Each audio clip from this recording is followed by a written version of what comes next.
No matter what audience I appear before, that's the part of the introduction that gets applause, so I'm happy to see some consistency here. I would want to offer three comments, two of which are really outside the traditional areas of my focus, and perhaps I'll be stepping on the toes of Dr. Eisen and Professor Halbertal, and I hope they will excuse me, because in thinking about the Jewish dimension of peace, in one respect, one can say that there's no question here. If our tradition and our texts are as replete as they are with the insistence upon moral and ethical codes that include shalom, together with chesed, emet, and tzedek, and the rest, then, of course, any political actions undertaken by a Jewish government in a Jewish state of Israel would need to reflect those same values. And in that respect, the powerful comments just made by Moshe Halbertal really need to be taken quite seriously. Because as long as we emphasize only one part of what might be called the Jewish Trinity, of land, Torah, and people, as long as we only emphasize the land, we will tend to idolatrize that land. And we will lose sight of the importance of our peoplehood, the unity of our people, and of the teachings of our Torah, including the moral and ethical teachings. One of my favorite psukim that has always driven me as I've thought through these issues, largely in the context of how moral and ethical codes inform national policymaking, which is one of the ways I've tried to think about this, is from Psalms. It's Chesed v'emet nifgashu, tzedek v'shalom nashaku. And it's the psalmist's answer to the question posed by the exilees who were returning from Babylon after the destruction of the first temple. And they asked the question, why should we come back and face the possibility of a second destruction of our temple? And the psalmist said, no, I have an answer for you. You need to live at the intersection of these values, of these morals, of selfless acts of kindness and truth and justice and peace. And if you live that way, then your right to that land and your right to that temple will be assured. So we have tended over these years to turn this on its head.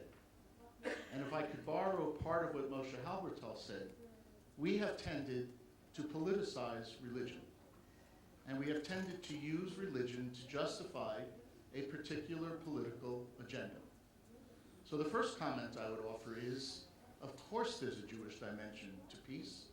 And the earlier we recognize it, the earlier we can grapple with many of the contradictions and concerns that will come to the fore as we analyze this issue more deeply. The second related question, which is also a little outside my normal field of interest, is the inherent debate that we know exists on questions on which today religious leaders are assuring us have only one answer. And you take, Moshe alluded to it, you take the question of pikuach nefesh, and you relate it to the question of which territories can Israel and should Israel hold on to that will best guarantee or result in the best outcome of pikuach nefesh. Now, we've heard a lot of talk specifically in the last couple of weeks about the indefensibility of the 1967 borders. They were not so indefensible in 1967. Thank God. And thank God Israel found ways through a combination of deterrence, of establishing red lines which it adhered to, of developing strategic and tactical responses to various scenarios of Arab military deployments and military threats, that those lines ended up being actually quite defensible. And what turned out to be not as defensible were the lines of 1973.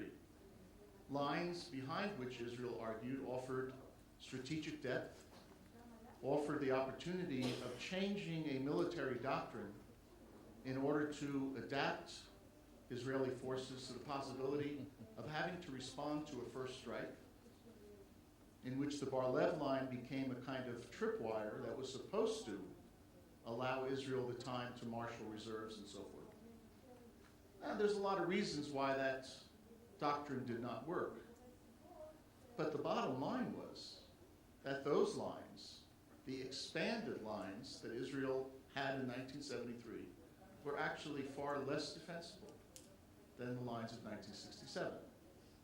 And the best comment that I've heard as a non-Israeli during this 3 weeks of debate since Prime Minister Netanyahu and President Obama met in Washington came from a former chief of staff, or at least were alleged to have come from a former chief of staff of the Israeli Defense Forces, Dan Chalutz, who was reported to have said to a newspaper, "Our job in the IDF is to defend the borders of the state of Israel. You give me the borders and I will defend them." But there's no absolutes about what borders are going to prove to be more defensible. And there are certainly no absolutes with regard to which borders are going to better address the question of pikuach nefesh. So on these first two issues, is there a Jewish dimension to peace? If the answer isn't anything but self-evident as yes, then all of our tradition and all of our texts need to be thrown out the window. And on the question in which absolute answers are given with respect to which territories have to be held, there are no absolute answers. They're relative answers.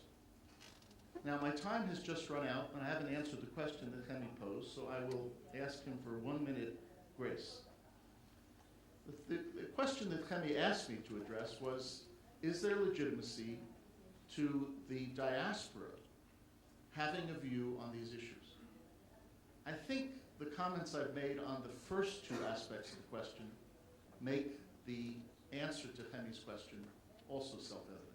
Of course there's legitimacy to it. It's not because Ron Lauder insists upon it. It's because if we are indeed part and parcel of a Jewish people, adherents of a Torah that has kept us as a people since it was given, and now having created a state on the land of Israel, then as a people, we need to answer these difficult questions. Not the strategy and tactics of defense, not the specific lines that the IDF and the government will decide are those which need to be defended, but the entire construct of peace becomes as important to the Jewish people writ large as it is to the specific citizens